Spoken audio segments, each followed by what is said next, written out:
We have a family-owned contracting business where in the early 80s we had to remove some bridge spans, and that's when I first got started in building the reefs. I've built reefs from Apalachicola to Destin, and there's a lot of good bottom in a lot of places in the Gulf.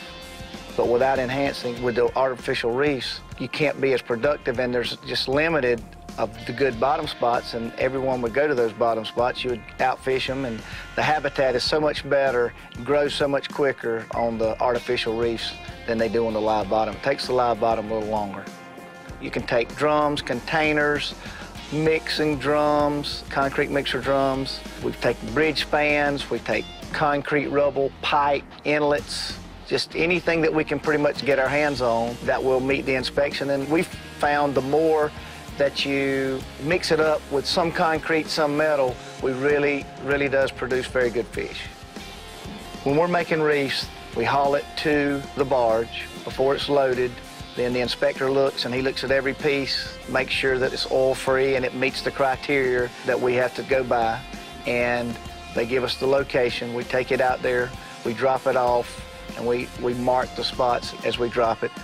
It is public location. A lot of it is on the charts that you can buy locally. We've had fish on them 3 months after we've done some, and then it's taken 3 years. You're gonna catch red grouper, you're gonna catch gag grouper. Then as you kind of work your way up, you're gonna catch a variety of everything. Red snapper, vermilion snapper, amberjack, kings, we've caught wahoo, cobia. You never know. That's the wonderful thing about fishing in the Gulf. I believe the health of the population of the red snapper in the Gulf of Mexico is wonderful.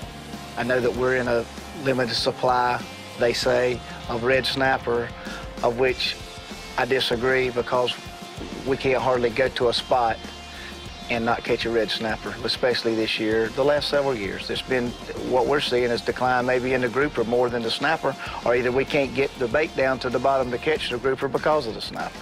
Without us building reefs, fishing would not be near like it is today.